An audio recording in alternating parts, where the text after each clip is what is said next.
Okay, students, so welcome to the third part of solutions of chapter number 2. यहाँ से हम शुरू करते हैं. Let us take this question, question 51. In a shop floor, around a foreman revolves the entire production. तो इसमें आप देखो रिसर्च नहीं है, बाकी तीनों है 1 to 4. तो ये हमारा 51 का C हो जाएगा. ओके. 52 के अंदर operations research was developed in the second world war. ठीक बात. It was developed to optimize the deployment of war material. दोनों ही स्टेटमेंट्स ठीक हैं and reason is the correct explanation of the assertion. ठीक है ना. वैसे भी बहुत सारी जो डिस्कवरीज होती हैं, इन्वेंशंस होते हैं, मेडिकल जो ब्रेक थ्रूज होते हैं, टेक्निकल ब्रेक थ्रूज होते हैं, वो वॉर के टाइम पे देखे गए हैं. तो जो बोथ वॉर्स यानी कि first world war, second world war में काफ़ी इन्वेंशंस हुए हैं. कई दवाइयाँ की वहाँ दवाइयों का भी इलाज भी ढूंढे गए हैं, दवाइयाँ भी ढूंढी गई हैं. ये होता है. अच्छा, क्वेश्चन नंबर 50, क्योंकि हम इमरजेंसी लेते हैं चीज़ों को, सो ये एक चीज़ होती है. Assembly line for Ford was made for manufacturing model T car for masses. 53 का बी है. Okay. Taylor did work study experience. बहुत इजी क्वेश्चन है, लेकिन उसके लिए जो चैप्टर को डिटेल में पढ़े. Bethlehem steel company according to differential pieceless system. देखिए यहाँ पर आपको ये आंसर ए है. Efficiency is the result of joint efforts of the managers and the workers. Effectiveness is the result of joint efforts of the managers and. इसमें answer is efficiency. Effectiveness एक level पे जाके constant हो जाती है ना. उससे ज्यादा हम, जैसे मान लो हमें किसी कस्टमर को सेटिस्फाई करना है, उससे कोई सर्विस प्रोवाइड करनी है, या हमें जैसे दिल्ली से मुंबई जाना है, तो हम ये देखेंगे ना हम कंफर्टेबली वहां पहुंच जाएं. लेकिन उसके बाद हम क्या करेंगे, जो ट्रैवलिंग का कॉस्ट है उसे कम करने की कोशिश करेंगे और टाइम रिड्यूस करने की कोशिश करेंगे. Time is equal to cost. ये भी आप ध्यान रखिएगा. हाँ, इफेक्टिवनेस के अंदर डेडलाइन भी आती है, बट एक लेवल पे जाके हमें कह सकते हैं कि फिर एफिशिएंसी की तरफ ही सारा ध्यान जा सकता है. अगर एक लेवल पे हम सेटिस्फैक्शन अचीव कर लेते हैं, तो वही चीज़ है यहाँ पर. ठीक है. तो ये टफ क्वेश्चन है. It is a tough question. Reading है, लेकिन थ्योरी में से ही रीडिंग बिटवीन लाइंस करेंगे तो हो जाएगा. Which of the following were used by Taylor during motion study. तो बहुत सारे स्टूडेंट्स ये गलती करेंगे कि मोशन स्टडी के अंदर स्टॉप वॉचेस भी आता है. जी हाँ, क्योंकि सिंबल्स एंड कलर्स गिवन है और स्टॉप वॉचेस भी गिवन है, तो बोथ एंड भी हो जाएगा. सिर्फ स्टॉप वॉचेस देख के ये ना सोचे कि टाइम स्टडी की बात हो रही है. जनरली हम यही सोचेंगे, बट वहां पे मोशन स्टडी भी हो सकता है. आप बुक में देखेंगे गिवन है कि स्टॉप वॉचेस भी वहां पे मेंशन्ड है, कि ये भी हमने यूज किए हैं सिंबल्स और कलर्स के. Apart from symbols and colours we have used stopwatches also. Now, which technique of Taylor? Now the question is, which technique of Taylor involve process charts and operations research? Method study, right? ये एक अच्छा question है. Assembly line associated with method study. All of these three questions are very very good questions. And I'm telling you कि बहुत students इसका answer नहीं दे पाएंगे. ठीक है. Let us go to question number. Assembly line तो method study का है ही, from the procuring of raw material to the delivery of the final goods. And assembly line was prepared by Taylor. आगे जाके एक क्वेश्चन मैंने और बनाया हुआ है, वहां पे देखिएगा. Which of the following is a trait of an intelligent person? Initiative. Taking first step with self motivation. जहां पे बताया गया उसके आगे बताया गया कि initiative is a trait of an intelligent person. ठीक है ना. Which of the following is not included in the significance of principles of management?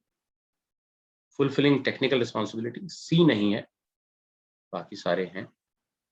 ठीक है. बहुत इजी क्वेश्चन है, सिर्फ हमें हेडिंग से याद करनी है और हम इसको अटेम्प्ट कर पाएंगे.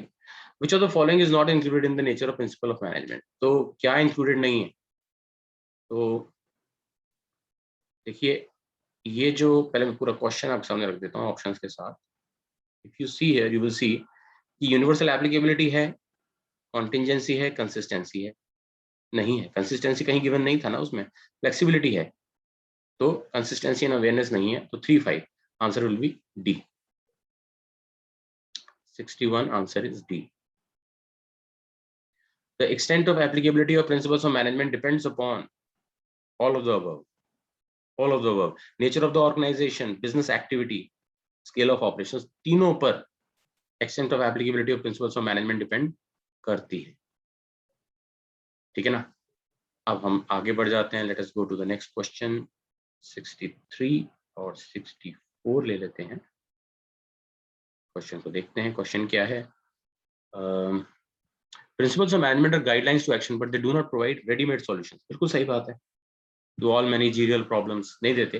Real business situations are very simple and dynamic, ऐसा बिल्कुल भी नहीं है। Rather real business situations are not simple but complex as they are dependent upon many factors, क्योंकि वो बहुत सारे फैक्टर्स पे डिपेंडेंट होती हैं।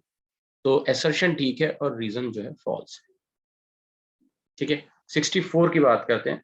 Management theory has answers for all manager problems and situations. नहीं है, ऐसा नहीं है, तो असर्शन रॉन्ग है। असर्शन रॉन्ग होती है हमारा अपने आप ही, ये डी हो जाता है। Principles of management are at the core of management theory, ये बात सही है, लेकिन हमारा आंसर डी है। ओके, तो अब हम आगे बढ़ जाते हैं। Let us go to next question, question number 65। Assertion: management theories and management principles are developed in response to the demand made by the public. बिल्कुल ठीक बात है। Demands made by public are completely predictable. ये चीज गलत है, तो ये हमारा जो आंसर होगा ये सी होगा, क्योंकि अगर ये कहते हैं ना मार्केट इज अनप्रेडिक्टेबल, क्यों कहते हैं? Because public is unpredictable, customer is unpredictable, तो इस वजह से ही हम कोई प्रेडिक्शन नहीं कर सकते हैं। Assertion is true but reason is false. ठीक है, 65 का सी हो गया। इसके बाद हम आ जाते हैं नेक्स्ट क्वेश्चन पे। Assertion: management principles which are based on decisions are free from bias and prejudice. अब देखिए सेंटेंस का फॉर्मेशन हमें ऐसा, अगर हम जल्दबाजी में इसको पढ़ गए, क्विकली पढ़ गए, तो हम इसको गलत कर देंगे। ठीक है, मैनेजमेंट प्रिंसिपल्स नहीं, management decisions which are based on principles. तो असर्शन गलत हुआ, तो ये हमने ये कर दिया। असर्शन गलत होते के साथ ही डी हो गया। Decisions which are based on management principles are based on objective assessment of the situation. बिल्कुल ठीक बात है, तो हमारा डी हो गया इसका आंसर। और आगे हम बढ़ जाते हैं इसके अंदर। Let us go to question number 67। तो जब हम 67 की बात करते हैं, सो वी हैव दिस 67 का आंसर है सी, साइंटिफिक डिसीजंस। देखिए, he started a business on her own in a small town where she resides. She takes orders to stitch clothes and is managing a team of more than 100 women from nearby places. Management decisions takes in her organization are based on the principles of management and are timely, realistic and measurable. ये जो तीन words हैं, timely, realistic और measurable, ये scientific decision का indicate करते हैं। ठीक है ना? इसके बाद क्वेश्चन नंबर 68 पर आते हैं हम। ठीक है, क्वेश्चन नंबर 68 के ऊपर आते हैं। Let us go to question number 68। ठीक है, क्वेश्चन नंबर 68 पे आ जाते हैं। क्वेश्चन नंबर 68 का आंसर है C. Question number 68 answer is C. क्यों? Which are the non-core activities? देखिए, advertising is a non-core activity, share transfer management is a non-core activity, लेकिन research and development, manufacturing, marketing non-core activities नहीं है। ठीक है ना, वही नॉन-कोर एक्टिविटीज में नहीं आएंगी। Now let us go to question number 69। ठीक है, टुडे कंपनीज आर आउटसोर्सिंग। अच्छा क्वेश्चन है। Today companies are outsourcing their activities both core and non core to outside agencies. This development can be seen as an adaptation of the management principle of. ये आसान question नहीं है, बहुत अच्छा question है, but it is not a very easy question, बल्कि मैं तो कहूंगा कि इट्स अ टफ क्वेश्चन है। आपकी बुक से ही, ठीक है, तो ये आप देखिए, division of work is the answer. Division of work पहले एक ऑर्गेनाइजेशन के अंदर होता था, अब ऑर्गेनाइजेशन के बाहर होने लगा है, क्योंकि हम आउटसोर्सिंग करने लगे। बस यही यहाँ पर बात बोली गई है। ठीक है, तो ये चेंजिंग टाइम्स के साथ है, और पॉइंट जो था उसके अंदर वो था मीटिंग चेंजिंग एनवायरनमेंट रिक्वायरमेंट्स। अगर आप significance of principles of management में जाओगे, वहां देखोगे ये पॉइंट गिवन है। क्वेश्चन नंबर 70 की बात करते हैं। Let us see, effective administration requires that managerial conduct should be impersonalized. A very good question, must tell you this, कि ये बात तो सच है कि इफेक्टिव मैनेजमेंट, लेकिन ये बात सच नहीं है कि this will result into the use of managerial power with due discretion. देखिए, जो प्रिंसिपल्स ऑफ मैनेजमेंट होते हैं वो हमें जाना सिखाते हैं बियॉन्ड ह्यूमन डिस्क्रिशन। ठीक है ना, ऑब्जेक्टिव असेसमेंट तो यही होता है। तो असर्शन ट्रू है, लेकिन जो रीजन है वो फॉल्स है। तो इसका आंसर विल बी 70 का answer will be C. Okay, 70 answer is C. अब हम आ जाते हैं नेक्स्ट क्वेश्चन के ऊपर। नेक्स्ट क्वेश्चन पे आ जाते हैं। 71, large MNCs have limitless availability to human and material resources. It is not possible, even large companies have limitations. ठीक है, even large companies have limitations. तो असर्शन गलत हो गया एंड 71 का डी हो गया। तो ये तो रीजन अपने आप से हो जाएगा, resources available to an organization should be put to optimal use. बिल्कुल ठीक बात है, कोई इससे डिसएग्री नहीं करेगा, but assertion is false.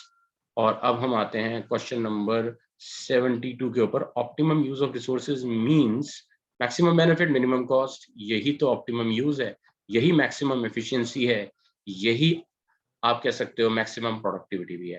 Question number 73, principles of management limit the boundary of manager description. बिल्कुल सही बात है। क्वेश्चन नंबर 70 को उल्टा करके यहाँ रख दिया है, जरा ध्यान से देखिए। Principles of management limit the boundary of manager description, बात बिल्कुल ठीक है। This helps the managerial decisions to be free from personal prejudice and biases. Here the answer is A. Reason भी ठीक, assertion भी ठीक, and assertion reason is the correct explanation of assertion। ठीक है, आगे बढ़ते हैं। 74 75 देख लेते हैं।